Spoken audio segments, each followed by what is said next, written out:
So my talk is not called what it said on the slide because I changed it. Because I just made something up when he asked me to come.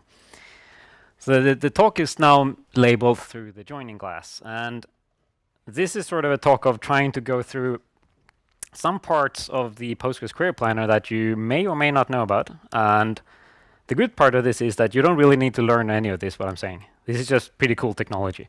But you're not going to become better SQL developers by knowing these things. So you can sort of just relax and enjoy the talk. There won't be a test at the end. So my name is Daniel. I usually work in Stockholm. I work at Pivotal, and I work with Greenplum database and Postgres at Pivotal. And Greenplum database is, for those of you who don't know, it's a Postgres fork for big data warehousing. So it's an MPP clustered version of Postgres, where you have sort of a master and very many slaves, where the data is segmented per slave, because you can't just fit all data on per one slave. It was originally, for those of you who have been around for a long time, it was originally called Bisgres, but luckily they changed the name, because that's a horrible name. It's now called Greenplum Database. And part of what we do, since Greenplum Database is open source and it's based on Postgres, we actually work on Postgres as well. That's sort of one of Pivotal's missions, is to sort of make Postgres better, because that improves life for everyone else, Greenplum as well. I also arrange conferences, and this is a shameless plug. You should all come to Warsaw in October, because we're arranging the biggest European Postgres conference. It's the 9th annual conference. So if you haven't been to the 8 previous ones, you should definitely go to this one. It's an amazing 3 days. 4 days, actually. 1 day of training with really high quality trainings, and then 3 days of conference. All right, so let's get sort of into this with a very familiar example. Let's just create 2 tables and insert big data into those, 1 row in each. Nothing terribly complicated here. And we're joining them. We get exactly the results we're expecting. And no one is surprised. But the question is, how did we actually get from this query to that result? That is the interesting part, and that's what I'm going to try to sort of demystify a little bit today. And especially, how did Postgres know what to do with those 2 tables? Where to combine them, why to combine them, and these things. So the purpose here is to introduce a few select parts of the Postgres Query Planner, and hopefully I can demystify a few parts of those. Because the planner is sort of mysterious. So as I'm saying, hopefully. So let's take this query. Again, very straightforward. So what happens when you actually run this in pSQL or any SQL command, sorry, any SQL execution? Well, first it enters the parser.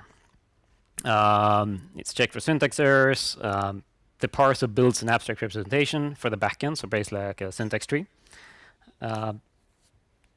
Nothing strange there. It goes into the planner. The planner will take the syntax tree created by the parser and figure out a good way to generate the results, a good way to execute this query. So it's a compiler, basically. Compiles a plan for how to do this. And it goes into the executor, who will actually go out and read data from disks and combine things and return it back to you, return it back over the socket or wherever you're reading it from. And perfect, we have some rows back. This is pretty well defined. It's a parser, so there is 1 input. It has 1 output. That's basically it. There can only be 1 abstract tree coming out of the parsing input. The executor as well is pretty well defined. If your tables on disk have data in them, there's only 1 correct representation coming back out based on the query. You can only get the correct answer back, otherwise it's wrong by definition. So it's pretty well defined. I mean, it's not trivial code, but it's pretty well defined what it's going to do and what it's going to return. This, however, it's bloody complicated. There are a million ways to generate a query plan for even that simple query. And to get from that tree, the nice little query, the parse tree, into what the executor is going to do, that's some pretty scary stuff. It's sort of like a box of magic tricks, and the planner will sort of just combine them in ways to, and all of a sudden you get results back in like milliseconds. So it's pretty much magic.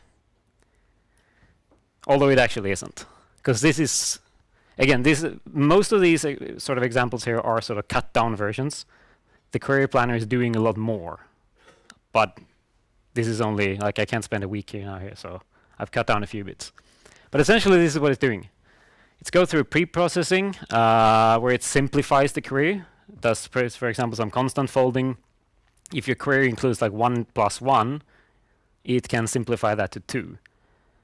That's pretty much, I'm not going to say it's all that it can do, but it can do very little things there. It's very limited in what it can do, because Postgres has an abstract type system, as most of you know, in the sense that Postgres doesn't actually know what an integer is. Well, it knows what an integer is, but it doesn't know what a text string is. It doesn't know what a UUID is. It just knows that there is code to handle data types, and you're telling me to use this code over here to handle this blob of data over there. But it doesn't actually know about all the data types that we're using, JSON and XML, those things, because of the abstract type system.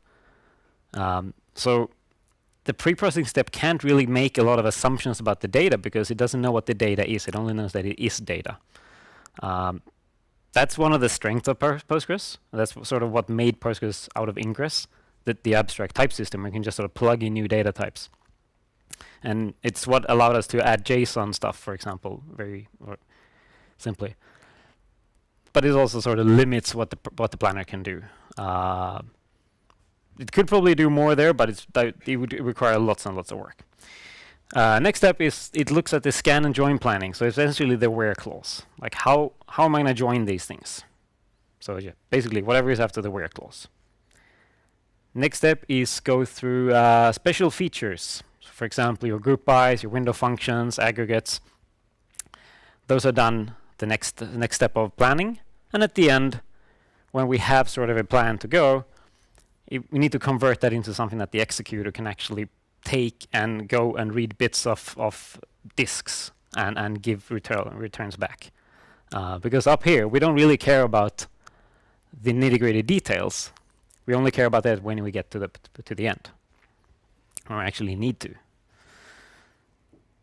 So this is what I'm going to basically be talking about today. Just this part over here, the where clause. How does it actually do this, and what does that actually mean? And the fancy word for this is join order selection, or join order enumeration, which basically means, given a set of relations in a query, what is the optimal order to access those to satisfy the query? Because it's not necessarily in the way you typed. And some of the relations you typed in your query might not be needed at all.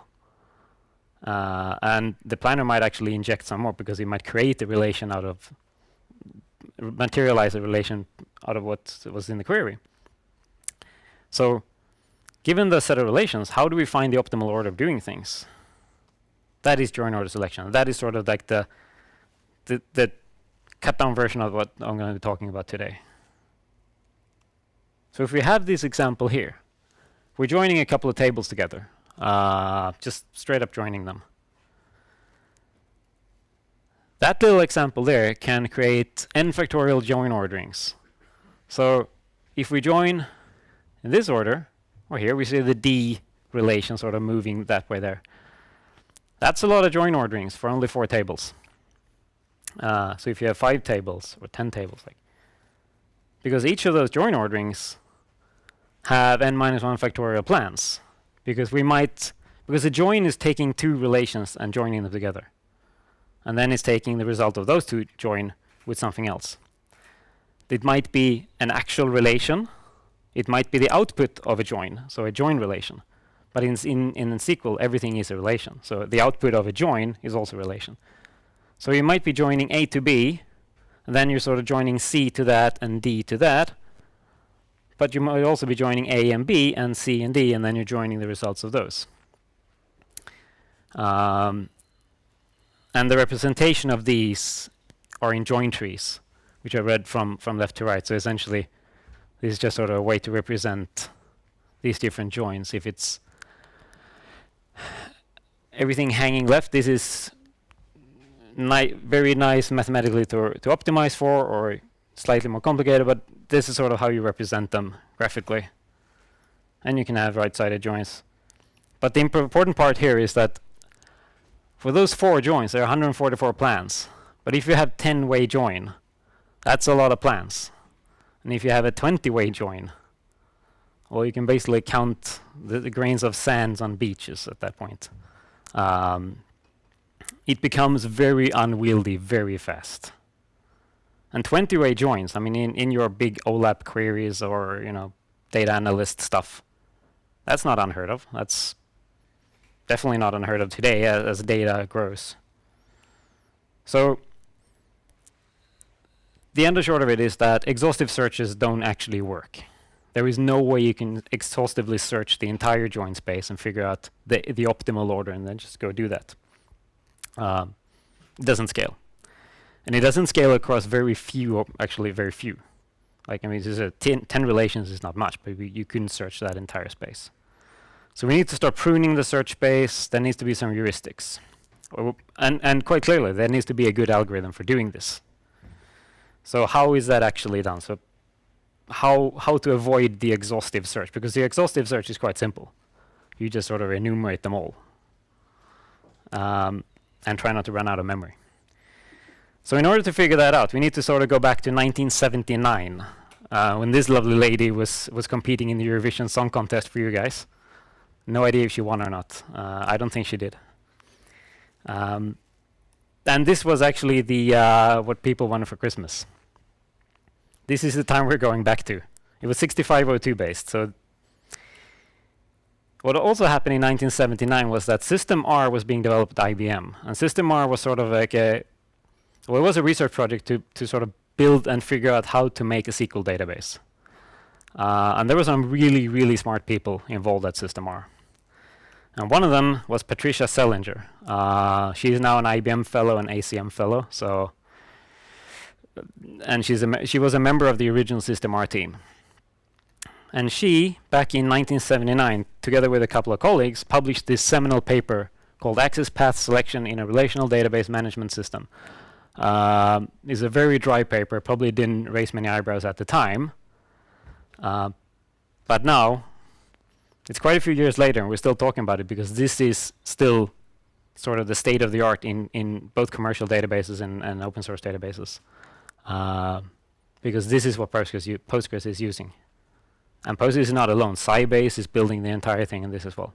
So this is a very common algorithm still. So at the time, it wasn't actually called the Sellinger algorithm. That's a name that has sort of stuck since then because it's become so famous. But the Sellinger algorithm is, at the face of it, quite simple. It relies on a couple of steps. The first step is that you simply take all the relations in the query, and you figure out, if I just take this one relation, how should I access that? Should I do an index scan? Should I do a sequential scan? Well, what is the best way to access this query, this relation here? What is the cheapest way? It might be on, if it's, let's say, I mean, this is sort of also theoretical work. So the paper says that you might have 2 copies. One is on, tapes and one is on spinning disk. Well, the spinning disk can be cheaper, so go with that one. So you sort of just enumerate all the paths of how to access one relation. So for every relation, you have one version to access it, one way. And then, using what you just computed, you just take 2 of them, and you figure out, okay, I have A and I have B. What is the best way to combine these 2? And you don't care about if you have 20 joins in your query, it doesn't matter. You just start with 2. That's all you do. And then you go through the entire space of 2. And guess what? You do the same thing for 3, but you are reusing the calculations from step 2. So you're only adding 1. You're not actually starting from scratch and doing 3 joins or 3 relations. You're taking whatever you figured out in step 2, which was the cheapest path. Because when you figured out the best way to join A and B, that's the best way to join A and B. And if you need to tack on C, well, you need to just figure out how to tack on C reusing the previous thing you calculated. And then you're going to go all the way to n, wherever how many relations now you have. If you have 10 relations, you have 10 steps. And you're continuously reusing what you did in your previous step. So you're continuously just reusing the data that you've already calculated. So this sounds pretty simple. And to be honest, it sort of is. What it was seminal back in 1979 is this part here, the cheapest. Because no one had done cost-based query planning at the time. So this was the first paper that came up with the idea like, well, different accesses cost different things in terms of CPU and disk and perhaps memory and all these things. So just sort of have a cost function that you pass in a relation and then you return. Because as we said, a relation can be the joins of two base relations, of two physical relations. It doesn't need to be one data file on disk. It can be the combination of two. So it's a hash join, if it's a nested loop join, like all these things. They have different costs. No one had done that before, and this paper introduced that as well. Sort of off the side, but that was sort of like, well, that's a good way to enumerate how to pick the best one. So you should sort of just threw that in there. And this part as well is obviously she wasn't the first one to do dynamic programming, but that is sort of the strength of this algorithm, because you don't have to do all the calculations, because you've already figured out a lot as you go along by caching your previous results. So looking at that, if we just sort of take this set of joins again, the first step would be to just have this magical black function called optimal access, and you just sort of like, okay, what is the best way to access this? And then you save that. And in your next step, you just said, okay, what is the cheapest way of joining? Is it A to B or B to A? And then you just sort of save that for the set of relations A and B. And you just go through all the relations in your query. And same here in the three-way join. But as I said, a join is between two relations. So you're joining A to B and Z, or A to B and Z. You're sort of all just tacking one on. But you're testing the different combinations, and then you're saving that in ABC, ABD, the various joins. But using the pre-computed values. So you stand on the shoulders of your previous giant computations. And at the end, well, you're at the last step. So you're going all the way through. And the result is that you now have the cheapest join order for the query when you reach the end. Or, as in Postgres and many databases since, have heuristics where they actually save the cheapest join order with the interesting sorting as well, because there might be an order by at the end, so it might be cheaper to have a slightly worse join ordering in the right order rather than doing a sort at the end. So Postgres saves two versions of this: the cheapest one overall, the cheapest one without a sorting, and the cheapest one in the right sorting order. And then it needs to figure out at the end, okay, is it going to be cheaper to do a sort, or should we just take the hit now and avoid doing the sort later? So that's one of the heuristics that I mentioned before. But at the end of the algorithm, we have this data. But I said also that a 20-way join is just enormous amount of computation. So not even the Selinger algorithm can figure that out. Well, it can, but it will take too long. So what Postgres does is that it starts with the Selinger, or it counts the number of relations in the query, and until you reach the what's called the gecko threshold, it's going to use the Selinger algorithm.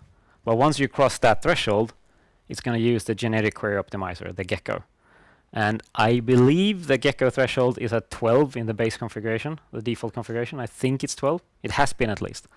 But you can set it yourself if you find that 13 is better for you, or 10 or whatever, because it's a GUC. But at some point, we sort of just have to give up and say that there is no way we can finish in a reasonable amount of time. So just give up and go to the gecko. And I'm not going to go into the gecko scanner here, but basically what it is, it's a set of heuristics instead of searching the search space. It uses a traveling salesman algorithm to sort of walk the graph of the join and it creates slightly terrible and disappointing plans as it does that. But it's the best we have.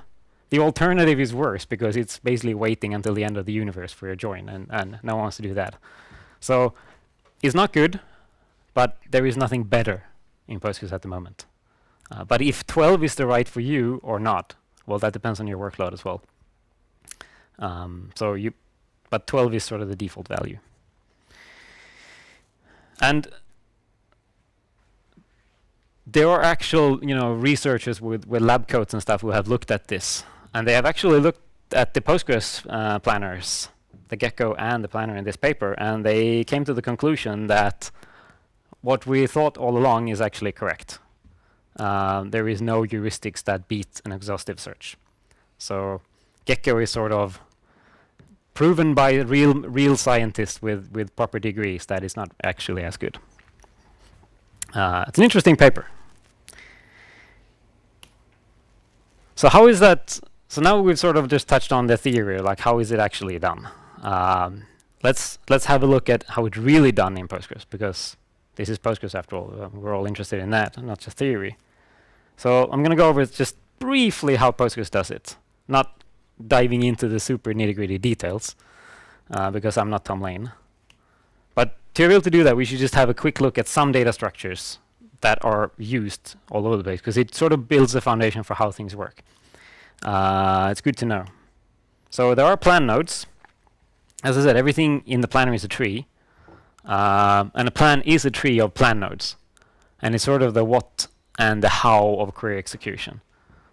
It's a recipe for query execution. So it has data sources where there are physical relations on disk, where there are joins. It has a select.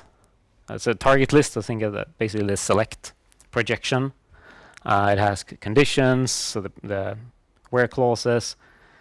So there's a lot of different types of plan nodes, like hash join, nested loop join, like all these different types of stuff that Postgres the executor can do has a plan node. And the planner, the output of the planner will be a tree of all these different nodes, so that the executor can sort of walk through and say, okay, I'm going to hash join these two. I'm going to do an aggregate query over here, and it builds up the results. The planner itself is not terribly excited about all the details for the executor. So inside the planner, the plans are paths, which are essentially a plan, but it's sort of a cut down version of it. All the stuff that the planner doesn't need is left out, simply because it's not worth spending the memory and the computation to figure all these things out, because some of the things need to be sort of calculated and figured out and pulled into the plan node. So the path is just sort of a cut down version of a plan. And then there's a relopt info, which is basically what the planner, how the planner describes all the relations. So it's simply just, well, not simply, but it's a data structure that contains, okay, this is a relation, here is where it's used, and here is how to actually use it, like how to access it. So in case you start reading some code, these are some of the key data structures to sort of follow around. And one of the interesting ones are the range tables, which is basically the relations in the query, because you can inspect these quite easily yourself by using these gucks, the debug print parse, debug print rewritten, debug print plan. You will actually get the syntax tree and the parse tree and the plan tree in your query log. It's verbose as ridiculous. I mean, this is cut down to a ridiculous sense, but you can actually inspect what the process planner and parser is doing by reading this thing in the log. So if anyone is interested, this is quite neat way of sort of figuring out what it did. Because you can, and then it is sort of I mean, it's very big, but it's sort of human consumptible, because you can actually see that, okay, here's T2. I have my T2 table over here. And there's my T table over there. So it will show you where, like, what part of your query it's actually looking at. And then obviously it will also show you the implementation details of, because Postgres doesn't care about T2, it's just a name. Postgres care about the object ID, so it will actually show you the object IDs. So if you really need to debug stuff, you can actually start like figuring out, okay, what did it really do? So Pretty cool docs. I recommend if anyone is interested in the internals, just have a look at those. Created lots of data, but it's fairly readable. Right, so now we have some data structures. So we're gonna start looking at some code. Not much. I'm not gonna delve into that, especially because it's quite unreadable on a small screen. But don't worry about it, because I don't expect you to.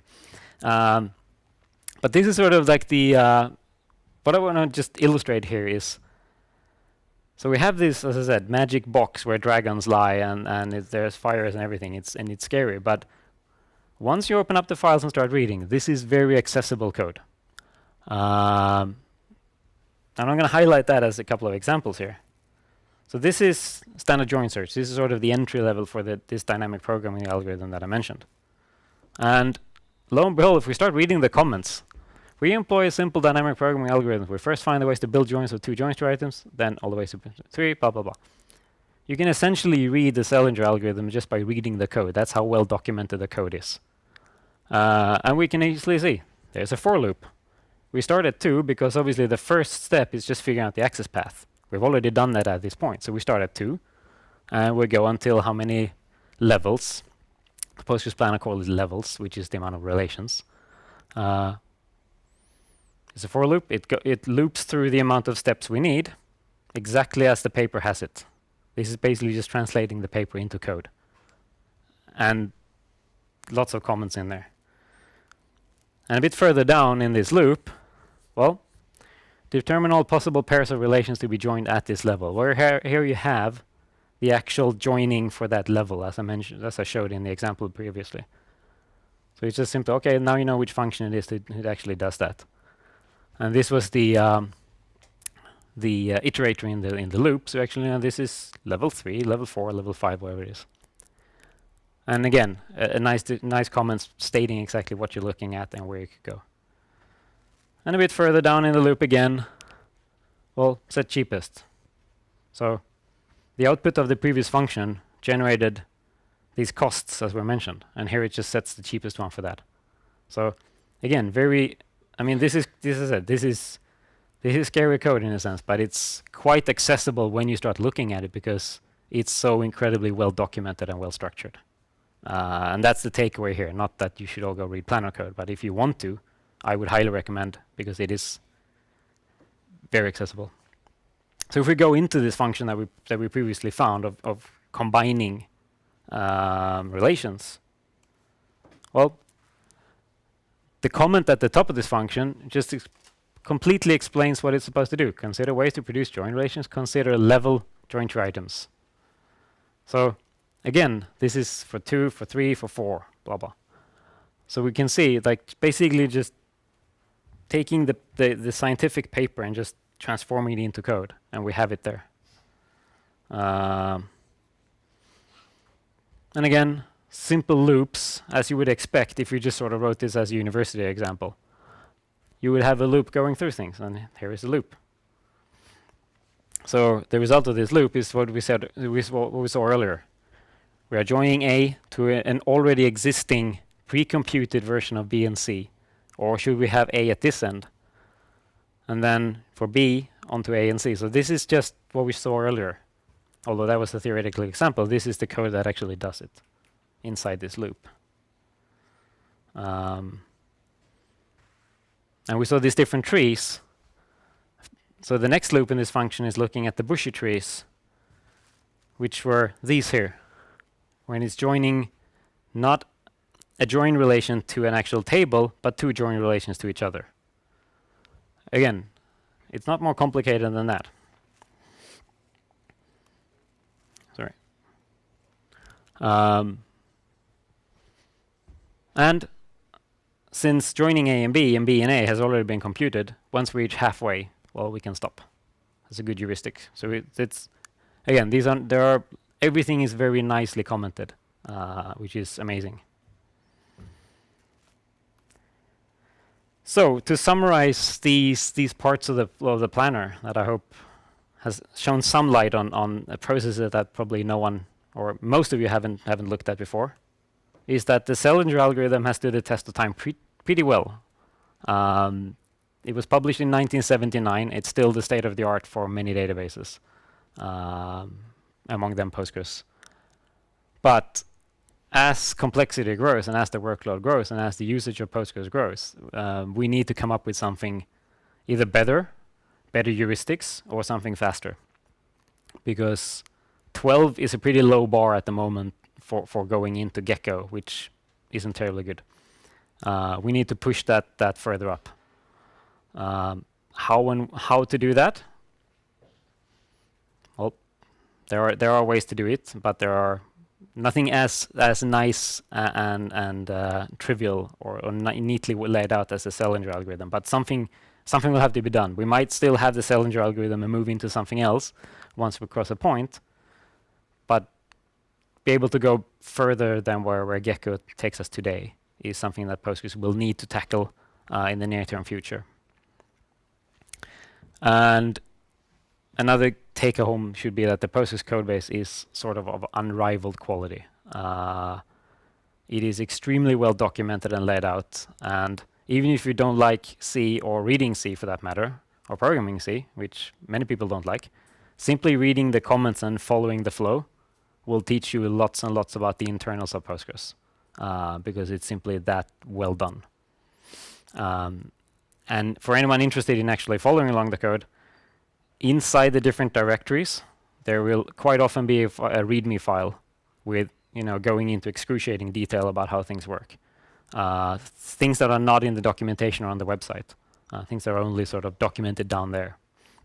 So highly recommend sort of just looking for those READMEs and starting there, because they are, some of them are less good than others, but most of them are very good. And that's all I was planning to take today. And I think you should join us at PGConf Europe 2017 in Warsaw. So thank you for listening. And the presentation can be downloaded here in case anyone wants to see it again. Thanks.